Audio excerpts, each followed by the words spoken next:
The following program is a presentation of the Civil War Broadcasting Network, available on the free YouTube channel General Grant by Himself by Dr. E.C. Fields, on the Facebook page Kurt Fields as General Ulysses S. Grant, and on various other social media.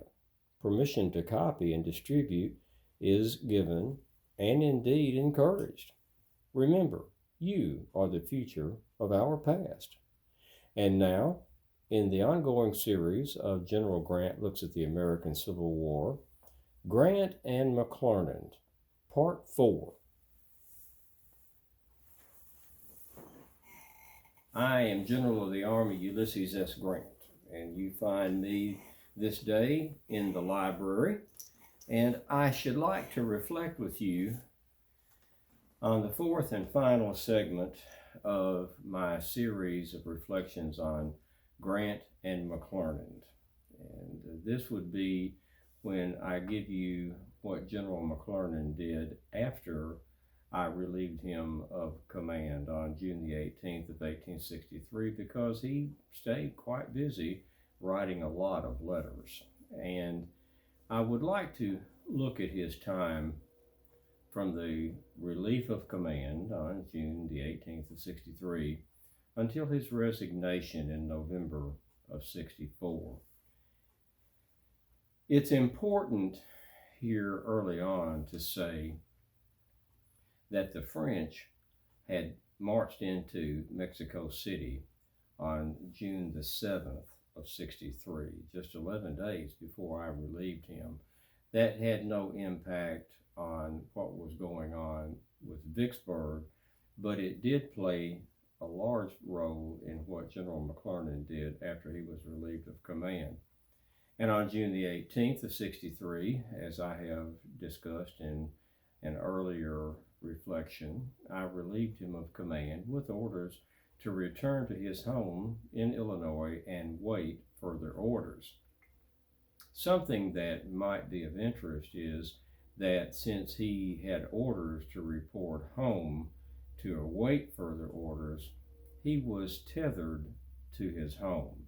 He couldn't go to Washington City in person to visit with President Lincoln or Secretary Stanton. He had to stay at home, so he engaged in a rather busy letter writing campaign. But on June the 23rd, he got back to Cairo, Illinois, and he wrote President Lincoln. He had no hesitation whatever with writing President Lincoln directly, which beleaguered the president and annoyed the Secretary of War, Stanton, no end, and everyone else that he was trumpeting about. But he sent the president a telegram from Cairo on June 23rd that said simply, "I have been relieved of command for a mistake made by my adjutant, not myself. Hear me!" Exclamation point. But then he made his way home, and during the month of June of 63, he began his extensive letter writing campaign, writing to Secretary of War Stanton, General-in-Chief Halleck, President Lincoln, the Secretary of the Interior, Montgomery Blair, the Postmaster General. He advocated overthrowing Stanton and ousting him from office.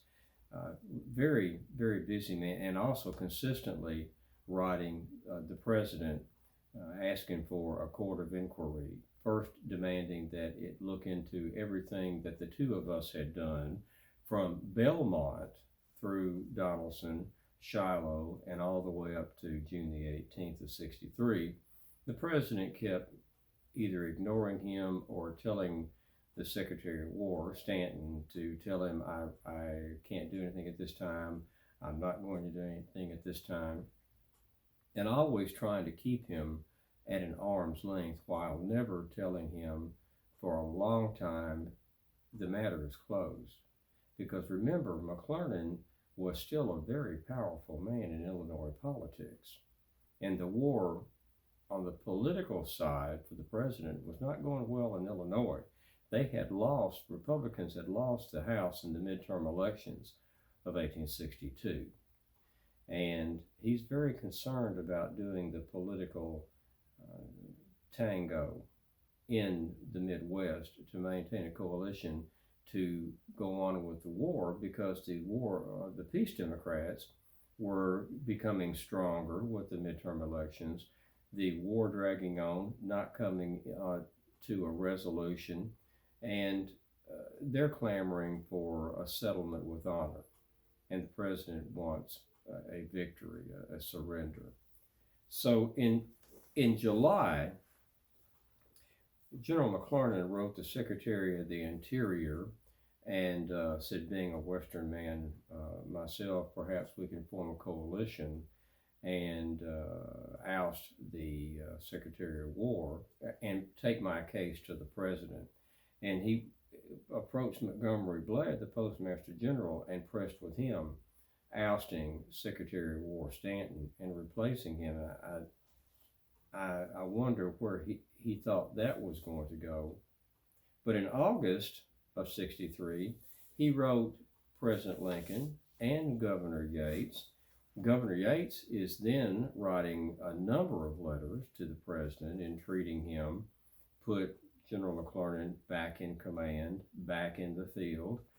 He is a stalwart son of Illinois, praising him. He really needs to be in command, notwithstanding being removed. He should be back in command. And this is a Republican governor approaching, haranguing the president and advocating for General McClernand to be put back in command in the field. And the president is patiently not responding, or if he responds at all, through Secretary of War Stanton. He again asked President Lincoln for a court of inquiry, bringing in officers to investigate the activities of myself and General McClernand. And President Lincoln told Secretary Stanton to advise General McClernand, no, that was not going to happen, because it would take too many officers out of the field for that court of inquiry, that those men are desperately needed in the field to conduct the war. We can't do it. But then he added an elastic clause, and he said that if at any time it should become possible to get these men out of the field, then we will bring them in. So he was trying to appease General McClernand rather than anger him and tell him, just be quiet, this is a lost cause for you. Yet he strung him along in a sense. In October of 63, he again writes President Lincoln, President Stanton, Secretary Stanton, Governor Yates, and then he approached Andrew Johnson, who's in the Senate. And he wants Johnson to approach the president and advocate for him. Now, he never heard from Andrew Johnson. Andrew Johnson was on the periphery of this dilemma and was not about to thrust himself into a problem that was not his. So General McClernand never heard from Senator Johnson. In November of 63, General Nathaniel Banks, another political general, is directed to invade Texas, and he goes all the way down to Brownsville, Texas, there on the coast, and takes control of the area. The Confederates are too weak to resist him.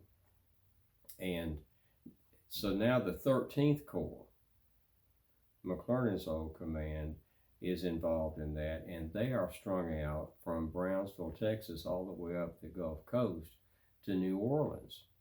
The 13th Corps is scattered over a wide area, and it's changed commanders since McClernand has left. Napoleon Dana is now in command of it. But the president is extremely concerned. He's worried about what the French are going to do, because Napoleon III is posturing about supporting the Confederates, hinting that he would even go into the war with the Confederates, and they're all along the Texas border. there in Mexico and squeezing toward Louisiana. And it really worries the president. He's already rather avoided a war with England over the the Slidell affair, and saying one war at a time. He doesn't want a war with France in Mexico. So he wanted a strong federal presence there in the Department of Texas. And I opposed that. I opposed Banks going into Texas. I wanted those men for myself to take more territory and defeat the Confederacy. But General Halleck told me it's a political move the president must make. It's international relations. So you're not going to stop this. Best to remain silent on it. And I took his counsel. In December of '63, General McClernand, still in Springfield, Illinois, because he can't leave, he's under orders to wait for orders, which he hasn't gotten yet. He writes Senator Lyman Trumbull of Illinois, and he asks him to approach the president and advocate for me, or rather for him, to get a command, but to be put back in the field. And Senator Trumbull says yes, he'd speak to the president, and he did on a number of occasions on the behalf of General McClernand. In the letter writing campaign to Senator Trumbull, General McClernand suggests that he bring up the idea with the president of the creation of a separate department of Arkansas and Louisiana in the Trans-Mississippi. Banks is in Texas, Brownsville, coming around all the way to New Orleans. But McClernand is actively suggesting a separate department in that area of Arkansas, Louisiana, with, of course, him in command of the 13th Corps, his former Army of the Mississippi, as he had so grandly named it. And he was going to be in command. That never got anywhere. He is also even more anxious now to get back in command, because he's being bandied about, has been bandied about, of being a candidate for governor, because Yates is going to have to run again, and he's a Republican. But McClernand gets the information that he was not actively considered for the governorship because he's under a cloud with the being relieved of command. So he is extremely anxious to get this matter resolved. And Trumbull sends him a letter and says the president has said if he can, he's going to find something for you. And again, perhaps that would be Lincoln stringing him along and just trying to keep him in the political fold and supporting the war effort, because he is a supporter of the war effort. He's not a peace Democrat. And the president is giving him hope. And McClernand at this time, though, is so disgusted and aggravated that he sends a resignation letter in a letter to Trumbull saying, I think I might as well just resign. And he also, in a snit, sent the same letter to Secretary Stanton. Now, the president has decided that he's going to send McClernand back into the Army with a command in the field. And in January, he's ordered to report to Nathaniel Banks in the Texas Department. Ironically, though, that letter that he angrily sent just a while before got to the secretary at the same time the secretary is issuing him orders to go to join Banks in Texas. And he rather dryly contacted Senator Trumbull, and rather dryly says, which one should I entertain? The orders to send him to go back to the war with General Banks in Texas, or accept the resignation letter that he obviously wrote when he was angry. Trumbull said, do not accept the resignation. Writes a letter to McClernand and told him what he's done. He said, you've been put back in the field. And I told the secretary, ignore your letter of resignation. Don't do that kind of thing anymore. Leave it alone. You're back in the Army. So in January 23rd of 64, he is ordered to report to General Banks in Texas. Now, President Lincoln has done this for many reasons, but with McClernand in mind, Lincoln is thinking of these issues. He lost the Illinois State House in the midterm elections in 62. He's gravely concerned that the Peace Democrats are gaining great strength, and they are. They got the support of much of the Northern press.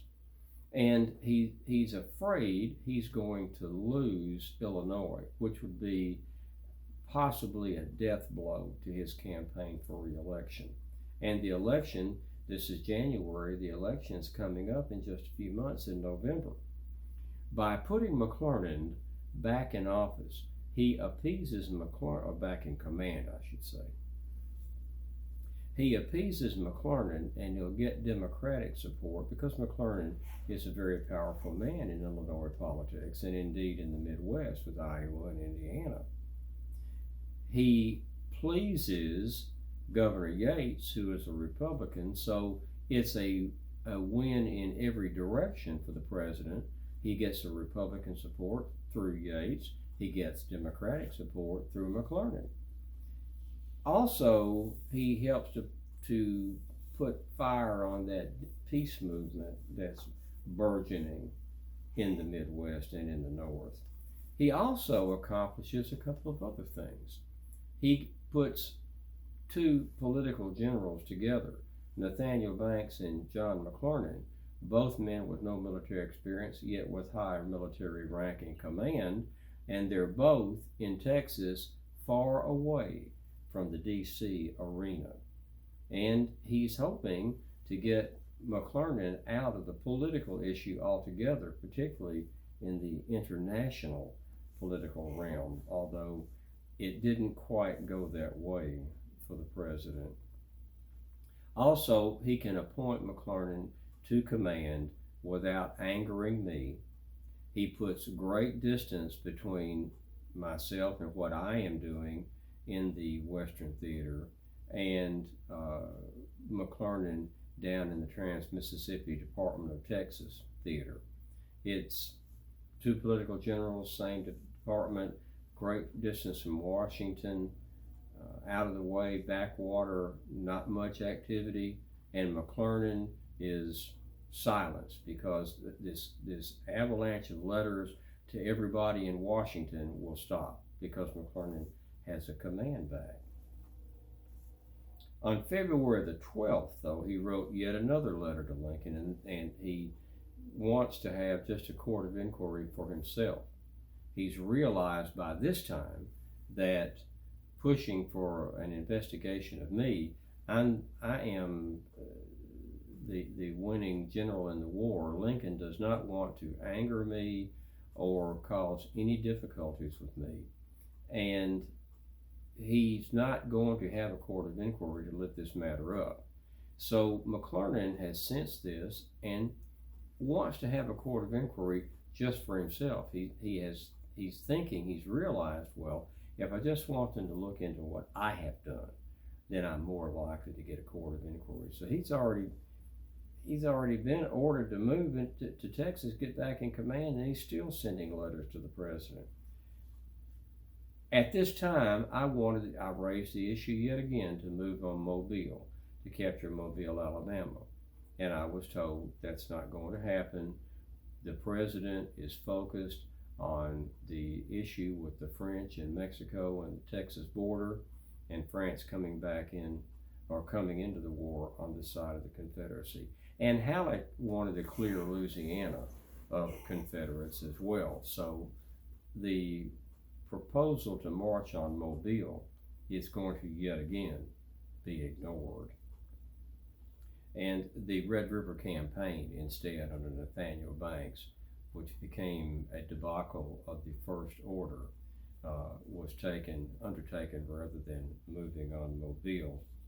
On February the 23rd, General McClernand arrived in New Orleans with General Banks. His hail fellow well met, and Banks is glad to have him there. They have dinner at the home, and Mrs. Banks has a wonderful, I understand, dinner. And then 2 days later, he is put back in command officially of the 13th Army Corps. Now, General Halleck had already sent him at least one letter saying, if you were to put General McClernand back in command of the 13th Army Corps, that is certainly an appointment that the president would approve of, heartily approve of. So Banks had gotten the message of what to do with McClernand. He then sends him down to Brownsville and that area of Texas, where there has been some activity with Mexicans, Mexican warlord or two in that area, and the Mexicans in the area are opposing the French, and it's unknown who's going to prevail in that. Are the local banditos going to win the area? Are the French going to come in and win the area? Are the Confederates going to rise up, which is not likely, they were so weak there. But all of these questions are boiling. And McClernand gets down there and does a good job. McClernand was a good soldier when he wanted to be. He's seeing to his men, the armory, the battle readiness of his troops, fortifications. He personally inspected over many, many miles of his territory from the coast inland, and several islands that he had command or responsibility for, and personally saw that they were all reinforced, developed, the morale was high, the men became well equipped. And all the time, though, he writes Senator Trumbull another letter, and at this time he urges that a separate Department of Texas be organized, and that he would be in command of the 13th Army Corps in a separate, he'd have his own department to command.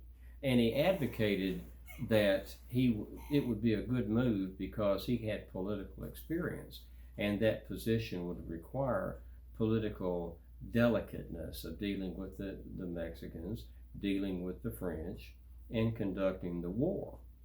And he really pushed to have a separate department created for him to command. But that did not come to pass. Banks had launched the Red River Campaign, suffered 2 ignominious defeats, and had fallen back to Alexandria, Louisiana, with 30,000 troops. The Confederates were opposing him with 6,000. So he's got 5 times the number of Confederate troops attacking him. He calls for McClernand to come from the Brownsville area back up to Louisiana and take command of the 13th in the field, which he does. And he becomes outraged because, as I said, Banks has got 30,000 men. 6,000 Confederates are holding him at bay. And he is very concerned, even afraid, that they're going to attack and defeat him. Banks is corked up and not moving. McClernand wants to attack, and Banks won't do it. McClernand then begins writing against Senator Trumbull and saying that Banks was an incompetent and pretty much a fool and should be replaced. But at the end of that particular letter, he said, but I exceed my authority. I'm saying things I should not have said. But he didn't erase or delete them. He still sent the letter. But at this time, General Halleck is wanting, and I too, are wanting to sack Nathaniel Banks. And we talked about it, and we couldn't. I wanted to get rid of him, but General Halleck pointed out, if you get rid of Nathaniel Banks, then you're going to put the next in command, who is John McClernand, in command of that Department of Texas, that huge section of the Trans-Mississippi Theater. So as bad as Banks was, if you remove him, you got McClernand, and that that simply was not going to happen. The issue was that Halleck had said that Banks was almost as bad, almost the worst political general he had to deal with. The only other one that gave him as much trouble was David Hunter. So Nathaniel Banks was able to hang on to his rank. The 1st of May, McClernand has been ill with malaria. And on the 1st of May, he temporarily stepped down and put his second in command and said he was ill. A few days later, he asked General Banks if he could move his headquarters or move himself into town out of the field in a tent, and Banks gave him permission. But on May the 10th, Nathaniel Banks actually stepped down from command and said that he was too ill to serve, and he turned over command of the 13th Army Corps and went back to Illinois to recover. When he got back to Springfield, he then began practicing with 2 other attorneys in Springfield and had a good practice, and he continued writing the letters to everyone in Washington. He actually wrote another letter and proposed to Secretary of War Stanton that he establish yet another military district that would be just the Mississippi River from St. Louis to New Orleans, and along the river it would be garrisoned by the 13th Army Corps with him in command. That, of course, did not happen. In October and November, he actively supported General McClellan as the Democratic candidate for president, running against President Lincoln, which I think is a bit of irony because you've got one general, McClernand, who has been sent home to await further orders. He did get a command back, but now he's back home because of health, actively campaigning for another general who in November of '62 was sent home to await further orders, who hadn't gotten any further orders yet. So he campaigned heavily for General McClellan. McClellan lost and then took his family to Europe. On November the 23rd, since he couldn't get back in a command, his health had also bothered him, impeded him.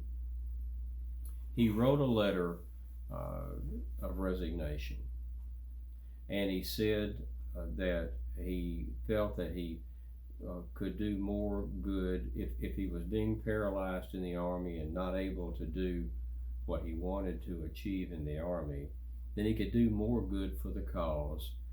And he was sincerely dedicated to serving the cause.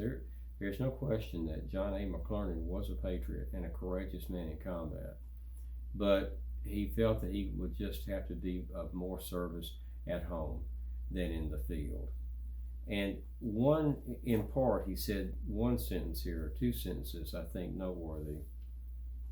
On November 23rd of 1864, he wrote his resignation letter, and said, "The personal relations borne towards me by officers in the military service who are my superiors in rank and influence render my future usefulness in my military capacity contingent and uncertain.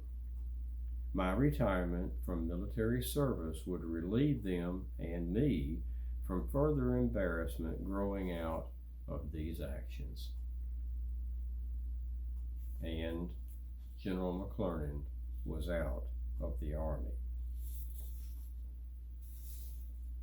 General Sherman, in talking to his father-in-law, Thomas Ewing, wrote a letter and said this about General McClernand.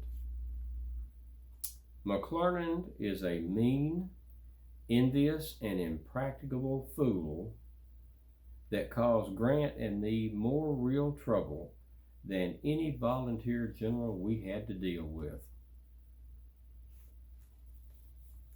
So saith Sherman. And I said in a letter to Secretary Stanton about that, about General McClernand's resignation, I said, I am satisfied the good of the service will be advanced by his withdrawal from the service.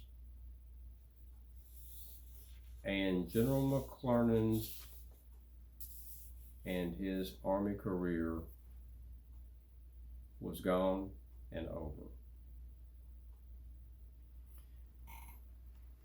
That is the fourth part of a four-part series of Grant and McClernand, where I have looked at my relationship, or largely lack of relationship, with General McClernand.